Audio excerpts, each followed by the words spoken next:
Bonjour à tous chers amis, si vous êtes passionnés par les plantes, le jardin, le jardinage, la botanique, la nature, vous êtes au bon endroit parce que News Jardin TV est la chaîne qui vous permet de jour en jour de progresser dans vos connaissances botaniques jardinières et de vous passionner pour ce monde magnifique. Et c'est ici dans notre jardin, sur la terrasse qui est décorée et organisée par ma petite jardinière Nicole, que nous partageons ensemble cette passion. Et ce soir, nous avons l'immense plaisir de vous retrouver pour le numéro 403 de notre émission journalière Le Quotidien du Jardin, une émission faite avec vous, par vous, pour vous, grâce à vous, puisqu'elle consiste à ce que je réponde tous les jours à l'une de vos très nombreuses questions et surtout continuez bien sûr à nous en envoyer. Vous avez pour cela notre site internet www.newsjardintv.com sur lequel il y a toutes nos vidéos très bien classées. Vous pouvez évidemment mettre un commentaire et vous ne vous en privez pas, ça nous fait énormément plaisir sur notre chaîne YouTube. Et puis surtout, envoyez des photos chaque fois que nécessaire en utilisant le courriel contact@newsjardintv.com. Et c'est bien sûr avec Nicole que nous sélectionnons vos questions. Et ce soir, nous avons justement choisi le mail de Fatou8456 qui nous dit « J'ai acheté ce printemps dans une jardinerie un petit arbuste aux feuilles rouge foncé et aux fleurs roses comme du papier. Je n'ai pas noté le nom sur l'étiquette, alors je vous envoie une photo pour que vous m'en disiez plus. J'habite la région de Vichy. » Grâce à cette photo, nous avons vu tout de suite qu'il s'agissait de l'Auropétalum chinense que l'on peut appeler l'arbuste à franges chinois. Et je vous dis tout de suite, attention, dans la région de Vichy, la rusticité sera quand même extrêmement limite et nous verrons ensuite pourquoi. L'Auropétalum est un genre comprenant seulement 4 espèces qui sont des arbustes ou des petits arbres originaires de Chine, du Japon et globalement d'Asie du Sud-Est assez tempérée. Le genre l'Auropétalum appartient à la famille des Amamelidaceae qui a été créée en 1818 par le botaniste, chirurgien et explorateur écossais Robert Brown.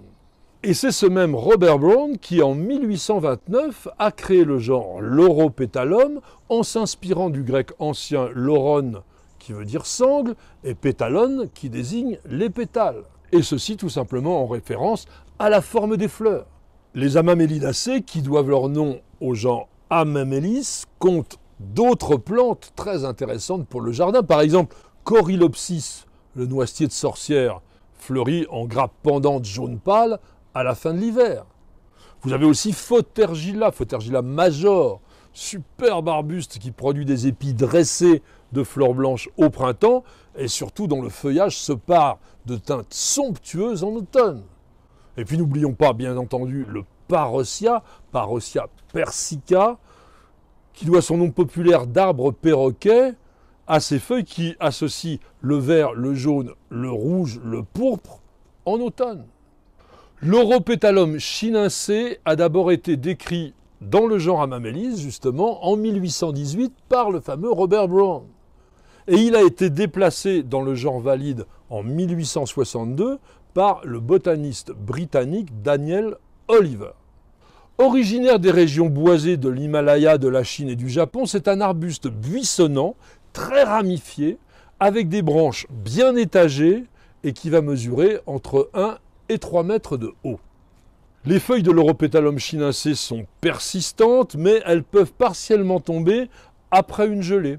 Ce sont des feuilles alternes, ovales, légèrement rugueuses dessus, qui mesurent de 3 à 6 cm de long. Elles sont vertes chez l'espèce type, mais il existe plusieurs cultivars à feuilles pourpre violacées, voire presque noires, une teinte très très rare chez les arbustes persistants.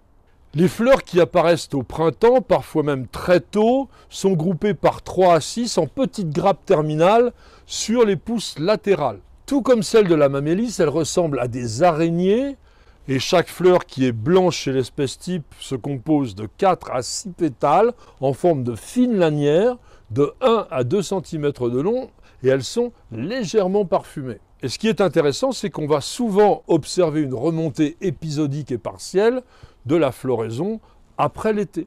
Quant aux fruits, ce sont de toutes petites capsules velues qui vont s'ouvrir en 2 valves. Il existe de très nombreux cultivars, beaucoup se ressemblent d'ailleurs, et je vous en propose quand même quelques-uns qui nous semblent particulièrement intéressants, à commencer par Black Pearl, plante très compacte, environ 1 mètre de haut et de large, qui va nous offrir un feuillage pourpre très foncé, agrémenté d'une floraison rouge clair de très longue durée, jusqu'en mai. Quant à Blush, son feuillage est pourpre à la naissance et puis au fil de la saison, il va évoluer vers le vert. Les fleurs sont rose foncé et c'est un arbuste assez important qui peut atteindre 2 mètres. Carolina Moonlight est un buisson assez compact d'environ 1,50 m de haut et de large avec un feuillage vert pâle et des fleurs blanc crème. Quant à Daybreak's Flame, c'est un buisson avec des branches retombantes, les feuilles sont vertes au printemps puis rouge pourpre à la fin de l'été, les fleurs rose vif apparaissent dès le mois de mars et durent souvent jusqu'en mai. Il atteint 2 mètres de haut. Fire Dance, lui, a un jeune feuillage rouge pourpre qui verdit petit à petit et des fleurs rose fuchsia. Il mesure lui aussi 2 mètres. Pippas Red est plus compact, environ 1,50 m. Le feuillage est pourpre bronze assez foncé, le port plutôt étalé et les fleurs rose violacées. Et puis nous terminerons avec Plume Gorgeous, qui a un port ample et arrondi, mais compact, 1 mètre de haut, 1,50 m de large. Le feuillage est pourpre foncé toute l'année et les fleurs d'un rose pourpré très lumineux apparaissent en mars et en avril. Il faut bien dire que l'Europétalum chinacé est un peu frileux, ne l'exposez pas en dessous de -10 degrés, -8 degrés, ça sera même un tout petit peu plus sûr. Mais en revanche, c'est un arbuste de culture extrêmement facile, il ne demande strictement aucun entretien particulier et se montre très peu sensible aux maladies. L'Europétalum chinacé apprécie un soleil tamisé, voire la mi-ombre, un sol riche, frais, humifère et de préférence acide, le pH devant être entre 4,5 et 6,5. Il n'y a aucun problème pour le réussir en pot, dans un contenant de 40 cm de diamètre environ, et particulièrement le cultivar nain Daruma, qui mesure entre 60 et 80 cm de haut maximum. Dans le jardin, la taille est inutile, mais il faut savoir que l'Europétalum la supporte parfaitement, à tel point qu'il est parfois taillé en nuage et qu'il est même souvent travaillé en bonsaï. En revanche, si vous avez besoin de restructurer la plante, attendez bien la fin de la floraison pour intervenir. Et puis, comme d'habitude, je vous propose de terminer notre émission avec une évocation poétique de la plante. Et là, je me suis permis d'écrire ces quelques vers rien que pour vous. Mes fleurs, blanches, rouges ou roses aux pétales en lanière, pointent leurs pattes d'araignée à l'orée printanière. Je suis l'Europétalum, arbuste à franges chinois, dont tous les jardiniers affectionnent le minois. Toujours en habit vert ou souvent pourpre noir, des forêts de montagne, je hante les lisières. Je crains les étés chauds, préparer l'arrosoir et parer le jardin de ma silhouette altière. Merci à tous et à chacun de nous avoir suivis. J'espère que vous avez été intéressés par l'évocation de cet arbuste pas suffisamment connu encore à mon avis, mais qui peut faire le bonheur de bien des jardiniers. Tout cela vous aura intéressé. En tous les cas, merci beaucoup d'avoir posé la question. Elle nous a fait voyager, elle nous a fait explorer ce monde botanique si passionnant et aussi nous aura permis de progresser dans la constitution de notre superbe encyclopédie des plantes et du jardin en vidéo. Madame, monsieur, je vous souhaite de passer une excellente soirée et je vous donne rendez-vous dès demain pour de nouvelles aventures jardinières et bien sûr pour un nouveau numéro de notre émission journalière Le Quotidien du Jardin. C'est sur New Jardin TV et nulle part ailleurs.